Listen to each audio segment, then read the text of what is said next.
Magandang araw Luzon, Visayas at Mindanao. Ito na naman po ako. Siyempre mga kaibigan, humihingi na naman po sa inyo na inyong kalahating oras ng mahalagang oras ng inyong buhay. Ayun na ho. Welcome dito pa rin po sa I Spotted Podcast Edition mga kaibigan. And of course, ngayong araw na to ay meron tayong makakausap na dalawang masasabi nating world class na mga singer. Pagdating talaga sa kantahan, mga halimaw ang mga ito mga kaibigan.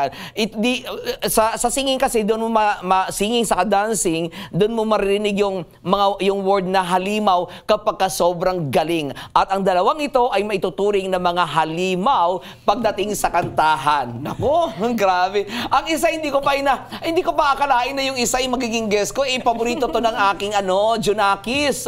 Nako, grabe, as in inaabangan talaga ito. Mga kaibigan, please welcome Ariel and Juwari. Magandang araw sa inyo. Morning po. Ay, ako na-starstruck sa iyo, Juwari, ha?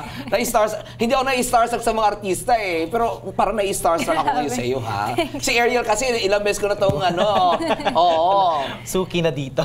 Correct, oo. Kumusta kayong dalawa? Kumusta ka, Juwari mo? Ay, si Juwari muna. Kumusta ka, Juwari?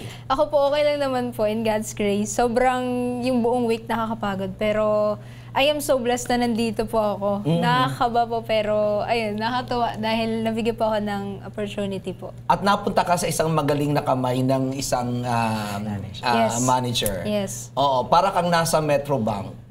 You're in good hands. Yes. Ariel, kumusta ka? Okay naman po. Ito, kinakabahan po kasi may paparating na concert din. So, ayun, parang puspusan po yung pag-ensayo at saka okay lang po. All in all, okay po. Bumati muna kayo. Juwari, bati ka muna. Ayun, binabati ko po lahat ng mga taga San Jose del Monte, Bulacan. Yung mga churchmate ko po dyan sa San Jose, hello po sa inyo. And sa Juwari Nation po, sa aking pong mga fans po, hello po sa inyo lahat. Oo, diba? May fans na si Juwari. I'm one of them na. Ariel, let's go ahead. Binabati ko po yung mga taga Villarreal Samar, yung mga kababata ko dyan, and syempre sa mama papa ko, thank you so much. And also sa mga taga Valenzuela, kung saan ako nakatira ngayon, ayan. Ay, may mabat papa ka pa? Yes po, yes. Hindi ka pa tinatakwil? Hindi pa. Char lang. hindi totoo yung sabi na. Hindi pa. Hindi pa parang may pagkakataon na itatakwil. Kaya nga po. Ayan. Kumusta ang career ni Ariel? So far, so good po. Kasi sobrang, mabusisi po talaga yung manager ko. So, parang, malipit yan. Kaya nga po eh. Di ba alas dos alas dos ang guest ninyo, 12:30 ang call time? Di ba? Kaloka, Ayun, sobrang grateful po ako sa kanya ngayon. And may paparating din po ako na single. Ayun. Gayon. Yes, nice. So, Juwari, kumusta ang career? Is this the first time na sumali ka sa isang singing competition? Sabihin na natin kasi dito naman sa aming istasyon, wala na kami kalaban ng mga istasyon. Sa The Clash, sumali ka sa The Clash, yes, tama? Po, yes po. Oo. Tapos ng The Clash? Una ko pong sinalihan talaga is yung sa kabilang network, which is yung sa ABS po, sa Tawag ng Tanghalan po. And yun po, nag-join po ako sa The Clash po. So, bali, second timer po ako na sumali sa competition. Ikaw yung nag-viral. Yes. Sa lahat ng sumali sa The Clash, ikaw yung nag-viral. Oo, kasi pati yung sa bahay, yung mga kasama ko sa bahay, naloloka sa'yo. Lalo na yung version mo ng Hari ng Tondo. Hari ng Tondo. Kung inyong mga kaibigan, hanapin niyo yung sa YouTube, yung kanyang performance ng Hari ng Tondo, na talaga naman nakakaloka talaga. Ayan. Sino sa'yo ng Hari ng Tondo na nagsabi sa'yo na bagay sa boses mo to? Actually, sariling ko po siya. Pinagpilian po namin siya. Yan, ng mama ko po. Pinag-aralan ko po talaga yung Hari ng Tondo na yun. Kumbaga, parang step out po ako sa comfort zone ko. Kasi parang, ang genre ko lang po is yung mga ballad, ganyan, mga rock. So, nag-try po ako na mag-rap naman para may maiba naman po na mapakinggan yung mga tao. Oo, yung sa umpisa pa lang, parang kang umuungol na umaalulong na aso sa hating gabi, di ba? Parang umaalulong na aso sa hating gabi na yung binabato mo.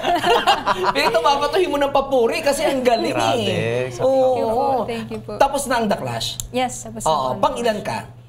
Kasama po ako sa fourth finalist po. Oh, wow. Galing. Grabe. Ang galing. Oo. Na-try mo rin ba sumali sa mga singing contest? Yes po. Recently lang po, last 2 months ago siguro, yung sa Pilipinas Got Talent po. I got 4 yeses po. Oh. Yes po. Tapos, ano nangyari? After that, parang may judges call kasi, so parang walang atang singers na nakapasok doon sa so more on na okay. sila mga acrobats or dancers. Okay. Oo, pero alam naman kasi nila na ang mga Pilipino pagdating sa kantahan, di ba? Baka manalo na naman to, kanta na naman ito, di ba? Kasi halos karamihan ng mga nalo puro kanta. Yes, so totoo. Diba? Season 1 to 6 ata. Oo, di ba? May isa na babae na Yes. yung hanging-hanging, di ba? Yung lumalambi-lambitin, yun lang na iba, saka yung yoyo. Yes. Oo. Galing Ayan. yun. Oo. Anyway, Ariel, doon sa mga hindi nakakakilala kay Ariel, no? Si Ariel kasi, ang boses mo ay Female voice po. female Yes. voice. At ang iyong favorite na kinakanta lagi ay? Part of your world. Yun! Oo, mamaya hingi tayo ng sample dito sa dalawang ito, mga kaibigan, ano? Oo. Ano na bago sa buhay ni Jawari? Pinabago po. Kasi, di ba, kilala ka na ngayon eh, di ba? Yes po. So, nakakapunta ka pa ba ng palengke para mamili? Nakakapag-ukay-ukay ka pa ba? Yes po. Talaga ba? Normal pa rin naman po kasi palagi pong sinasabi ng parents ko na always na mag-humble nga sa mga tao, na wag isipin na nakakaangat ka din talaga sa iba. And then po, after ng journey ko po sa The Clash, bumalik po lahat sa normal. Although, ang daming opportunity po na dumating po after ng The Clash. Akala ko po magsa-stop dun eh, after ng competition ko. Pero yung grabe din talaga yung grace ng Lord. Ang dami niyang ginamit na tao. Yan nga po yung manager ko po ngayon. Parang sobrang napakalaking opportunity po nun sa akin. Oh, milyonaryo pa yung mo na yan, manager mo na yan. Oh, atin-atin lang ito. Hindi naman siya nakikinig. Milyonaryo yan. True. True, di ba? Oo. Ayan. Ikaw ay madalas ka nang sumali sa mga singing contest? Hindi po. Actually, sa school lang po. Kapag halimbawa, sinabi po na, ito, kanta ka dito, yun lang, dun lang po ako. Kasi ang more on na kumakanta po ako sa church lang po talaga. Sa church? Yes. Okay. Church choir lang po ako. Church choir, tapos rumaratsada ng mga rock, no? True. Di ba? Oo. Paano mo kapag natatalo? Of course, natatalo ka rin. Yes po. Paano mo tinatanggap ang pagkatalo?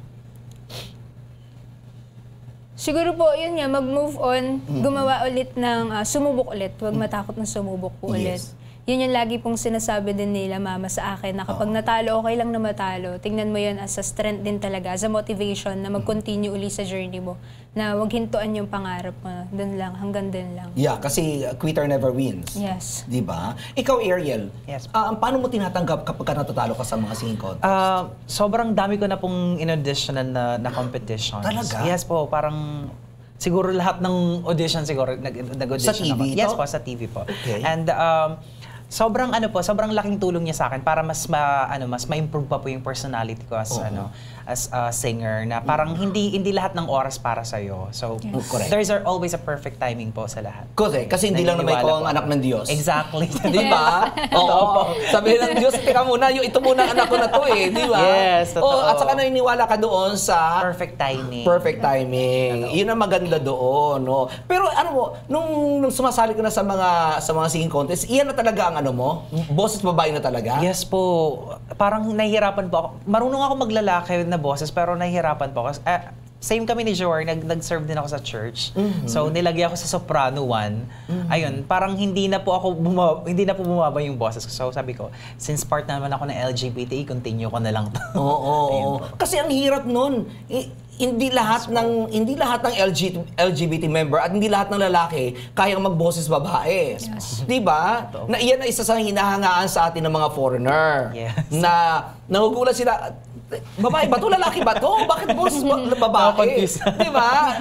Ang pinakasikat kasi ng gumaganyan, si Marcelito Pomoy. Yes, tama po. Nagaling din doon sa pinag-anuhan mo. Pilipinas Got Talent din po. Yes Oh, po. yes. Di ba? Sayang, no? Siguro sa ganun din ang boss mo, tapos meron na silang Marcelito Pomoy. Baka Yes. sinabi, tama na muna ang Marcelito Pomoy. Pero kinakanta mo rin ang mga kanta ni Marcelito. Hindi po ako naglalalaki. Ay, Pure nga pala. female po ako. Yes. And more Disney songs talaga po ako. Disney songs.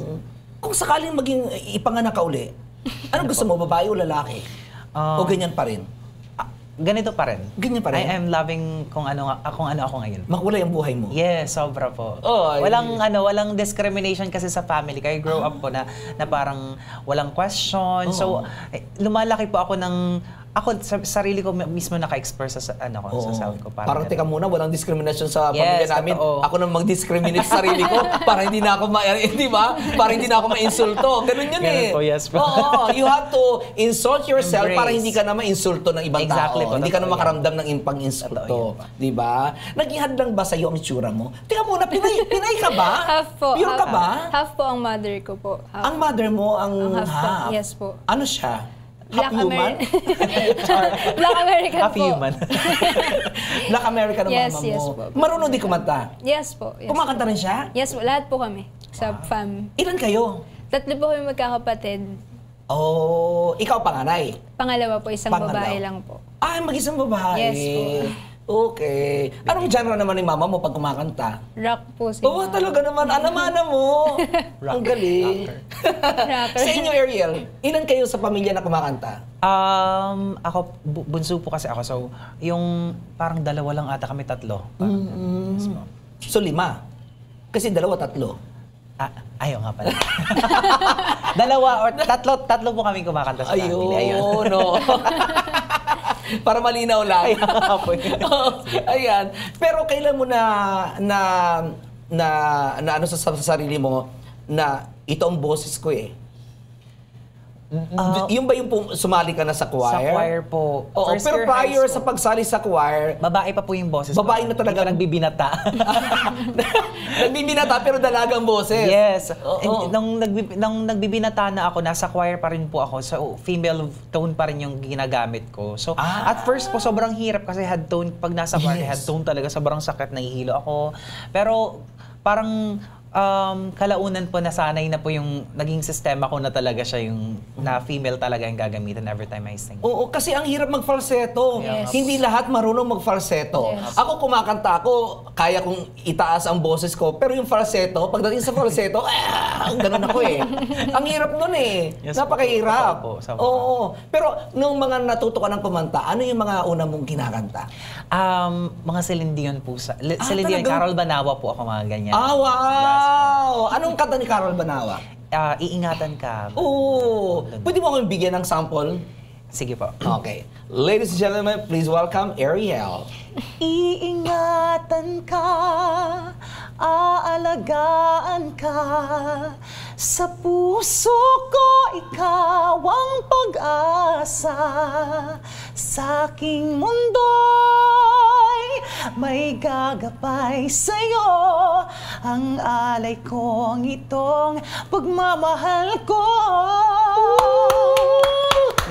Grabe! Hanggang ngayon ba kinakanta mo yan o hindi na? Hindi na kasi may maraming Hindi mo- artist na dumarating. Oo, tingnan mo, pero kinaya mo pa rin. Kasi usually ganun eh, pag hindi mo na kinakanta isang kanta, minsan kahit na paano kinakalawang pa rin eh. Yes, po. Oo, no? Galing! Thank you. Galing-galing pa rin. Ayan. Meron bang song na pambabae na gustong-gusto mo pero hindi mo kinakaya? O lahat kinakaya mo? Pag napapractice naman po, nakakayanan naman po. Oo. Yes po. Anong pinakamahirap na song na matagal mong pre-practice? Parang hirap na ba? Regine? Or... Yes, Regine, yung Where Do I Begin? word, ay, talaga? Yes po, opo. Kasi parang daming shiftings ng ng boss ng song na yun. So, Oo. parang ang hirap po talaga kantahin. So, pero since pina-perform ko na po siya live, Oo. natututunan ko na practice ko na po yung yung parang tono ng Ay, song. parang ito yung love story? Yes po, Where Do I Begin Love Story. Oo, kasi ang pagkakalam ng iba, ang title talaga doon is Where Do I Begin? Yes po. Pero ang tunay na title doon, Love Love Story. Story, yes Di ba? Bigyan mo kami sample. He feels my heart. He fills my heart with very special things, with angel songs, with wild imaginings. He fills my soul with so much love that anywhere I go, I'm never lonely. Grabe yung showmanship mo na yun. Kaya nga po, doon ba ako nawawala minsan. Pero natutunan ko na talaga siya. Practice makes perfect po talaga. Grabe, no? Ang parang ilang ano yung shift noon, no? Grabe. Nag-aral ka, Joey, ng voice? Hindi po ako nag-aral ng voice lesson. Talagang natural talaga ito. Po siguro po. Ang galing. Pero yung una mong natutunan na kanta, ano? Alala mo ba? Hindi na po eh. Oo. Yung mga nauna. Yung kanta po ata ni Regine yun eh. Yung... Regine din? Nagre-Regine ka rin? Araw-gabi, shine. Hindi po. Yung kanta po na ano, hindi pala si Regine yung kumanta. Sino? Sa isang pangarap po ata yun. Sa isang Angeline. pangarap. Patuloy ang pangarap. Patuloy ang pangarap. Kaya mo pa ba? Kahit na Kaya ano lang. po. Bigyan mo nga kami. Gusto ko marinig ang boses. Pero mamaya, syempre yung yung pinaka-last, yung hari ng Tondo. Syempre yun eh. Perfect yun. Bigyan mo kami ng Hindi ko po alam kung kabisado ko pa. Hindi, lang, short lang. O kahit na yung chorus. Sige po. Sa isang pangarap ako'y naniniwala, hindi ako titigil hanggat aking makakaya. Grabe, no? Parang may whistle. Parang may whistle. Matanong kayong dalawa, may ginagaya kang boses? Wala? Wala po. Wala, oo. Ano to? Ikaw may ginagayang boses, no? Ariel. May ano to? Sa palagay mo, advantage sa'yo na mayroon kang ginagayang boses? O mas okay sa'yo na magkaroon ka sarili mong identity? Mas maganda siguro pag may mas sarili kang identity. Correct. May mark ka sa mga taong nakikinig. Oo. Uy, may narinig ako ha. Hindi ko alam kung totoo ito ha. Yes. Meron isang international reality search. Natuloy ka ba doon? Hindi. Yung America's Got Talent. Pwede mo pag-usapan ito? Almost. Almost? Bakit almost? Wala po kasi akong visa pero I was able to pass the audition po. Ay, sayang. Sayang po talaga. Kaya nga po. Nagpuyat pa naman ako ng madaling araw para mag-audition. Talagang madaling yes, araw madaling araw audition? kasi US po kasi. Online po ako nag-audition. Via Zoom. Yes po. Oo. Marami pa naman pagkakataon. Yes. Pwede pa naman daw umulit. Yes po, pwede po. Dahil naniniwala ako sa perfect timing. Iyo tayo doon. So alam mo na ha, manager. Alam mo na ha, ang perfect timing. Ikaw, mas okay rin sa'yo ang merong sariling identity, no? Yes po. Oo. Mas better po na kung may sarili kang identity din talaga para mas ma-emphasize din ng tao, mas malaman din ng tao din talaga yung skills mo. Oo. Sa mga singers ngayon, sino ang talagang napapanganga ka pa rin kapag ka nagpe-perform? Sabihin natin, aside from Regine Velasquez. Kasi Regine na talaga yan eh. Oo. Very clean. International po. International po siguro si Jennifer Hudson po. Jennifer Hudson. Ito yung black din Yes Oo. po. Ano siya, di ba? Parang judge din siya sa isang reality search, tama ba ako? Yes, sa The Voice po. The Voice, no? Yes The po. Voice. Pero hindi US, di ba? US US ba? Yes. US. Mali pala ako. Ba yan? Mali yung aking researcher. Mali ang researcher ko. Ang researcher ko, sarili ko rin. Ikaw? Yes po. Sino ang napapatulala ka pa rin? Sa mga singers Sa po. mga singers. Laya Salonga po talaga. Very clear, no? Sobra po. Crystal clear. Kasi napanood ko siya sa Into the Woods na recently na. Sobrang galing niya. Which siya doon? Yes, sobra. Tapos yung kanyang anak ang gumanap na isa sa mga lead cast, role. yes po. Oo. Kasama niya rin si sino ba? Eugene yata? Mark Bautista. Mark Bautista. Eugene Domingo. Oo, yan. Grabe, no? Grabe sila. Ibang klase pa rin, no? Laya Salonga is number 1. Ayan, okay. Ikaw, meron ka bang song na, katulad ng tanong ko kay Ariel, na nahirapan ka rin? O mabilis ka lang makaano? Hindi naman po. Nahirapan din po ako. Mahirap po. Siguro po ang iaala ko na lang is yung nangyari nga nung sa The Clash din po talagang pinaka nahirapan po kung kantahin din talaga nun is yung Ain't No Way. Ayan, yung Ain't No Way? Yes po. Ano Ni naman yun? Aretha Franklin po. Ah, Yung kanta ay di ba po nga na yan. Aretha Franklin parang ano yun, parang medyo ganun Yes, yes po. Oo. Ayan. Doon po ako nahirapan din talaga po na mag-adjust. Tapos hindi mo pa genre yun. Yes. Talagang mahirap yun. Oo, bigyan mo ako isang konting ano lang. Naku. Ay, sinayo mo kasi. Oo. Oo. Sa Ain't No Way. And if you need me like you say you do, oh please, please, please, don't you know that I need you? Pakis ka! Perfect. Jory, anong gusto mo pang mangyari sa iyong career? Ayun po, yung gusto ko pong mangyari po sa career ko, in God's will po, is mas Nakikinig ang manager. Sabihin mo na, para mapahiya siya pag hindi natupad. mas lumago pa po at mas ma-enjoy ko pa po yung journey ko po ngayon. As ayun nga, na ganito yung edad ko po is bata pa, na ma-enjoy ko pa po. How young are you? 20 po. I'm 20 ka lang? Yes po. Bata pa. Ano, of course, magkaroon ng sariling album. Yes, magkaroon ko ng sariling album. Saka ma-experience din po na magkaroon ako ng sarili kong concert. Yes! Hopefully po. Lapit na yan. Dance Ariel, magkakaroon na ng is it solo concert, Ariel? Yes, first solo concert. Wow! Ano pang gusto mo, aside from, of course, solo concert, ano pang gusto mangyari sa career? More songs po na More original, songs. yes po. Oo. And may isa na po akong na original song? Yes po, na original. Nasa Spotify na? Wala pa po, i-release pa lang po siya. Pero Talaga? Oo, okay. Ang tabayanan namin yan. Balik ka dito kapag na-release na yan. Yes po, please. Okay, kayo medyo ano muna natin sila para abangan nila. Sige po. Pero ngayon, meron kang concert. Yes Ito po. yung hawak-hawak ko. Ayun ko pa hawak. Oo. Ito yung Dream to A Reality. Yes. Oh, taray Genius. naman. Sino gumawa nito? Manager. Manager. Oo, ang manager. At in Yes. fairness, ang kinis mo dito. Truly. Ay, hindi po in person. Hindi. Ayoko mag-sinungaling. Ay!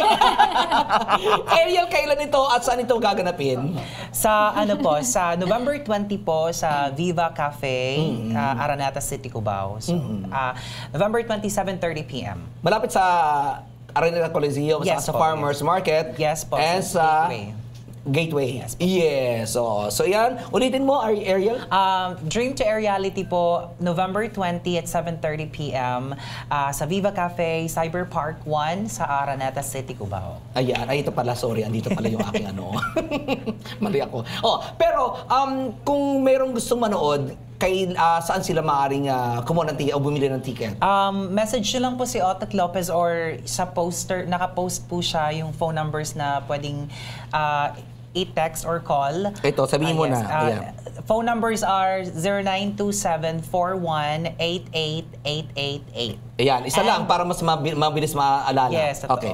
So, 0927-418-8888. Yes Ayan, po. ha? Thank you. Ulitin ko, 0927-418-8888. Ayan. Yes, thank you so much. At hanapin nyo lamang po sa Facebook si Otek Lopez. Dapat meron ka ng meron ng sariling Facebook page yung talent ni Otek, no? Meron din po. Meron pala. Ayun, sabihin mo. Ariel Daluraya po. It's ARIELDALURAYA. Ayan, mag-guess ka ba sa kanya? Yes, Yes po, kapag Ayun kasama pala, siya. kakantahin mo yan? Baka po. And of course, bago mo siya kantahin mo muna dito. Yes, hari ng Tondo. Let's Oo, go. hindi ba? Pwede naman po. Ayan, okay, please Grabe welcome ako, mga pressure. kaibigan. Ayan. At ako, iniintay ko to at inaantay na Junakis ko to. Please welcome mga kaibigan, hari ng Tondo, Juwari. Kahit sa patalim kumapit, isang tuka, isang kahig, ang mga kamay na may bahid ng galit ang hari ng Tondo, hari ng Tondo. Baka mabansagan ka ng hari ng Tondo. Thank you po. Grabe naman. Thank you po. Grabe ka, halimaw ka. Hindi ka tao. And of course, syempre, magpapatalo ba ang talagang superstar sa gabi yun? Bahala ka, ano kakatay mo. Please welcome, Parang Ariel. na-pressure na ako, pressure na.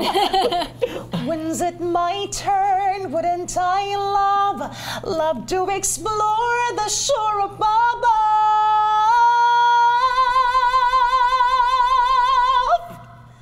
Out of the sea, wish I could be parts of that world. Grabe yung kulot na yun, ha? Grabe. Juwari lang Mas kulot pa kaysa sa'yo. Guys, maraming salamat. Thank you so much. Pinasaya niyo ang buhay ko. Pinasaya niyo pareho ang buhay ko. Maraming salamat sa inyo lahat. Thank you for having us. Jawari, kung meron ko pang gusto sabihin at Ariel, please go ahead. Ako muna. Yeah. Once again po, I'm inviting you all to watch my very first solo concert on November 20 sa Viva Cafe. Ayan, tickets are already available. Paubos na rin po siya. So, and ayun, maraming salamat po sa manager ko, kay Papa Otic Lopez. Thank you for believing in me. And sa lahat ng mga sponsors ng concert ko. Ayun po. Thank you so much. Okay, and Jawari? Ayun nga, katulad po na nasabi ni Kuya Ariel po, patuloy niyo po siyang supportahan sa darating po na concert po niya sa November 20 po yan. At nandun din po ako, isa po ako sa guest po doon. Kaya I hope po na patuloy niyo po kaming supportahan po. And sa manager ko po, kay Papa Otic Lopez po, thank you so much po. May the Lord bless you po. Ay, ang sweet naman noon. And of course, no, sa mga nanonood sa ating mga kaibigan na meron ganun mga itong klaseng talent noon, mga nag-aartista, open po ang ating show, ang ating Ice-Spotted Show. Ito po ay libre. Wala pong babayaran dito kahit 5. Gusto ko lamang pong linawin yun, ha, para malaman ng iba kasi, ang iba kasi yung mga nagpapabayad eh. Sa atin kasi, this is your second time. Yes, totoo. Oo. Nung first time mo, hindi ka rin naman nagbayad. Ngangay. O, para malinaw lang, ano. And thank you so much. Maraming salamat. Maraming salamat sa inyong lahat, mga kaibigan. Maraming salamat sa 30 minutes na inyong, more than 30 minutes ng inyong pagsubaybay. Siyempre, dito pa rin po sa ating Ice-Spotted Podcast Edition. Ako pa rin po inyong nakasama. At siyempre, kasama ko pa rin po ang napakagagaling ang mga halimaw, mga hindi tao. Si Jory and of course, si Ariel. Maraming salamat sa inyong lahat and bye!